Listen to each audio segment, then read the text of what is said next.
Some idols don't have stage presence. They have stage delusion. The key to my destiny.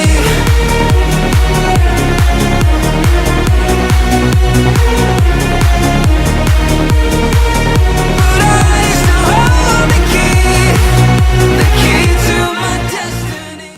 Sometimes I catch myself sounding like a full-blown boomer every time I talk about K-pop.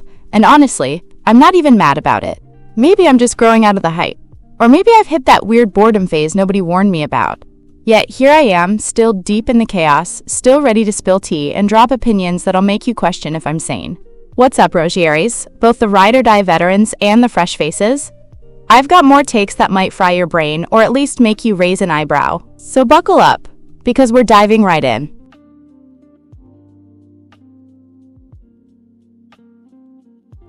Why does some girl group have that one member who gets to be human while the rest are treated like accessories with stage presence?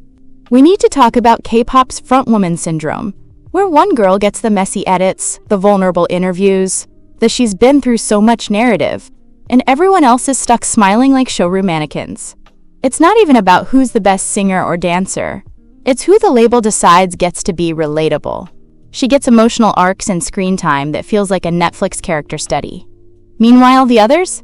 Perfect hair, perfect posture, and barely a full sentence of personality between them. The group turns into a main character and 5 backup dancers, with matching outfits. And fans? They eat it up. Because it's easy to stand someone who's been edited to feel real. But here's the problem. Every member has layers, flaws, and stories. They just don't get the chance to show it. And that imbalance quietly messes with how we value idols, how we judge them, and even how they get treated within their own fandoms. If you're gonna sell sisterhood, stop giving one girl the script and the rest a smile. Let them all be real, or admit it's a solo project in disguise.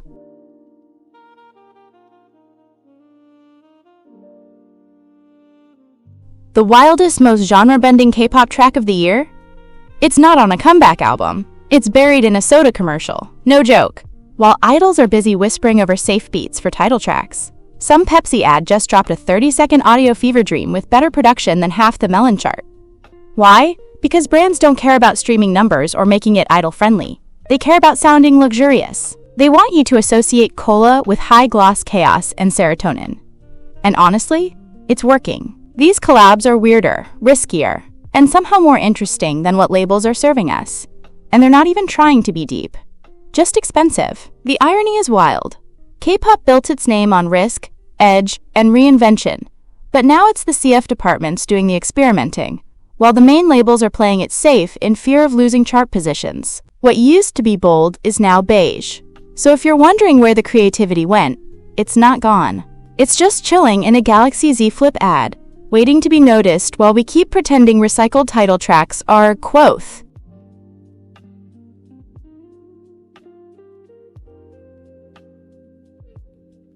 K-group names officially peaked the moment they stopped trying to make sense. Let's be honest, EXO had meaning. TXT was cute and clever. But now? We're in the era of groups named things like Queer, 8turn and Unis, which sound less like idol groups and more like randomly generated passwords. You could tell me XNTR is either a debuting boy group or a Bluetooth device, and I wouldn't blink. And weirdly, I kinda love it. There's something iconic about a name that sounds like a typo your keyboard made during a seizure. It's chaotic. It's unbothered. It's peak. We're not even going to try to explain this. And that level of confidence is hilarious and kind of brilliant. These names have no real-world meaning, which means they also have no limits. They're not boxed into a concept. They can shapeshift, rebrand, drop 10 genre-hopping comebacks, and nobody will question it. Because what does queer even stand for? K-pop branding used to be about deep acronyms and poetic symbolism. Now it's just 4 letters, no vowels, and vibes. And honestly, that shift from meaning to pure noise? Kind of genius, confusing, marketable, memeable, just like K-pop itself.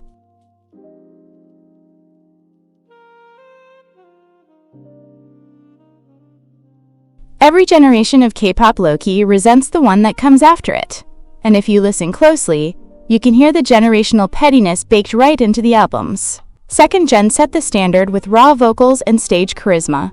Third gen walked in like, that's cute, but watch us harmonize, do synchronized choreo, and still look unbothered.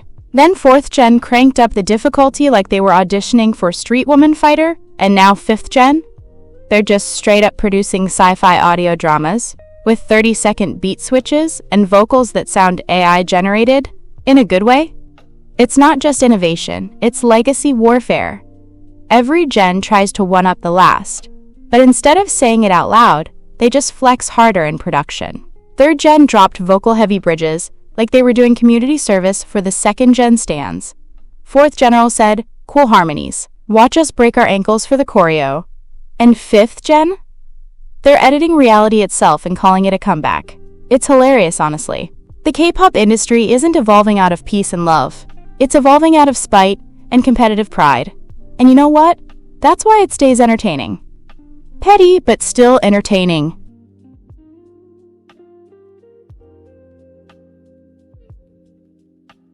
Some idols don't lack passion. They've just been trained out of it.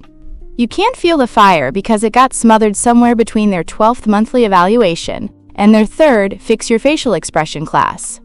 These aren't lazy performers. They're overcoached to death. What you're watching on stage isn't instinct. It's choreography layered over survival mode. They've been told exactly how to smile, when to tilt their head, how long to hold eye contact with the camera before looking away like they just saw world peace. It's mechanical passion, a rehearsed version of genuine that looks great in slow-mo, but feels like a PowerPoint animation in real time. And the worst part? You can tell some of them used to have spark. It's there in old trainee clips or pre-debut content, where they still had a little chaos in their eyes. But now, they've learned how to look like they care without actually caring, and that disconnect is louder than the music. It's not their fault. It's the system. Passion wasn't erased. It was replaced with polish. We didn't lose raw performers. We built performance robots that glitch the moment you ask for anything real.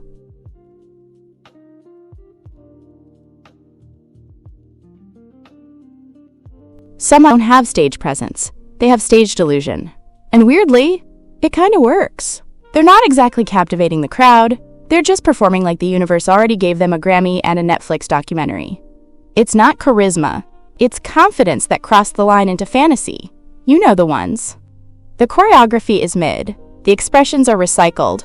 The vocals are serviceable at best. But the attitude? Unshakable. They perform like the stage owes them money. Like they're headlining Coachella when they're really 5th on the festival lineup. And somehow, that delusion sells it. Because here's the plot twist. People don't always connect with skill. They connect with certainty. When an idol acts like they're the most fascinating person alive, the brain just believes them a little. It's marketing through main character syndrome. That's how okay performers go viral. Not through talent, but through sheer belief that they're iconic. It's not presence, it's projection. And in today's K-pop landscape, sometimes that's enough. So next time you wonder why a so-so stage is racking up millions of views, just remember, confidence doesn't have to be earned if you wear it loud enough. Stage presence is a skill. Stage delusion is a superpower.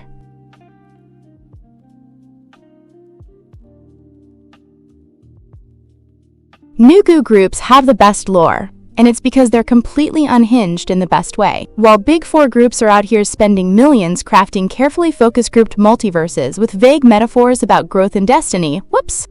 I mean, none at all. Some unknown rookie group just dropped a music video about resurrecting their past selves through cursed VHS tapes, and no one noticed.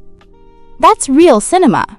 See, the freedom of being ignored is that you can get weird. You're not worried about confusing casuals or fitting into brand deals. You've got nothing to lose and everything to overthink. That's how we end up with timelines involving haunted mirrors, blood moons, or a teaser where someone ascends into the void wearing a prom dress and no context. And because no one's paying attention, it feels forbidden, like you stumbled into a K-pop ARG by accident. There's something thrilling about a plot that makes no sense until you watch the behind-the-scenes clips 14 times, 3 TikToks, and read one Reddit theory posted at 2 a.m. by someone named Lorecore_Luvar.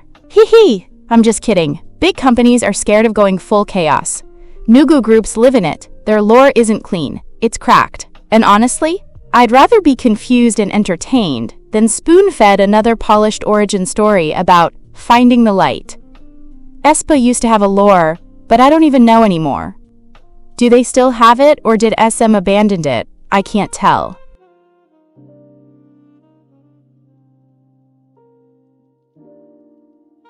Please stop the lying. Just stop the lying. Oh my god. Why effing lying? There is no such thing as a no-skip album. I don't care how much you worship your faves. You're skipping something. There's always that one track that feels like musical cardboard, or the one you swear you like but haven't played since the day the album dropped. And that's fine. Admitting it doesn't make you a fake fan. It makes you honest. I know the temptation. You want to hype the album, get people to stream, make it look flawless on Twitter. So suddenly every track is a masterpiece. Even that one weird interlude that sounds like elevator music in space. But deep down, you know there's a song you conveniently forget to mention when recommending the album. We've all done it. And yes, I'm calling myself out too. I've definitely yelled, no skips, while mentally skipping 2 to 3 tracks so hard it left the playlist. Sometimes we're not standing, we're campaigning. But let's normalize saying, this album is amazing, but that one track is not my vibe. It won't kill the momentum. It won't stop others from listening. Honesty won't ruin the album. It might actually make your praise sound real. Because not every song is a serve, and that's okay.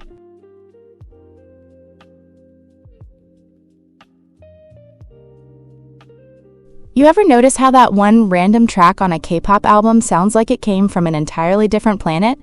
Yeah, that's not an accident. Filler tracks are often just low-key genre experiments the label was too scared to commit to. It's like a musical test balloon. Float it quietly in track 8, see if anyone screams masterpiece on Twitter, and if not, boom! It was just a fan gift, don't worry about it. But if it does pop off, suddenly that random B-side is being performed on music shows and teased as the blueprint for the next comeback. Labels will act like it was the plan all along, like they didn't just toss it on the album with fingers crossed and zero expectations. It's hilarious when you think about it. These tracks are basically lab rats for sound direction.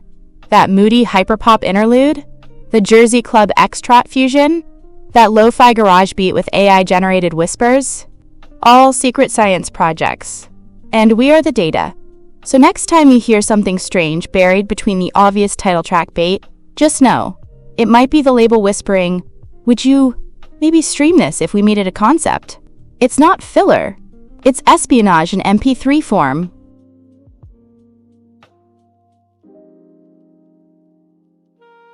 Back in the day, a K-pop comeback was like dropping a bomb. Everyone felt it, and it echoed for weeks. Now, songs are out, maybe get a few streams, and then poof, vanish like your last DM raid receipt. It's not that comebacks are coming too fast. It's that none of them are loud enough to stick around. There's no aftershock anymore. No viral meme to ride. No scandal or quirky mess-up to obsess over. Just polished performances, perfect syncing, and absolutely zero chaos. It's like watching a robot flawlessly recite a script. Impressive, but forgettable. And let's be real, K-pop without chaos isn't just boring. It's invisible. The industry thrived on those moments that made you gasp, laugh, or side-eye hard. A messy live stage, a wild fashion choice, even a fandom meltdown. All of it gave the music life beyond the first listen. Now, everyone's playing it safe, so nothing sticks. Comebacks come and go like water off a duck's back. So if you're scrolling through charts wondering why nothing's hitting like before, it's because K-pop isn't dropping too much. It's dropping too quietly.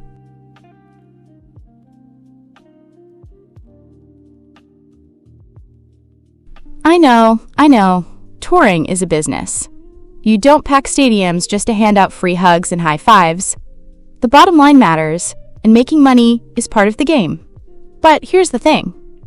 World tours shouldn't feel like one giant cash grab disguised as fan service. A tour is supposed to build an era, not just drain wallets.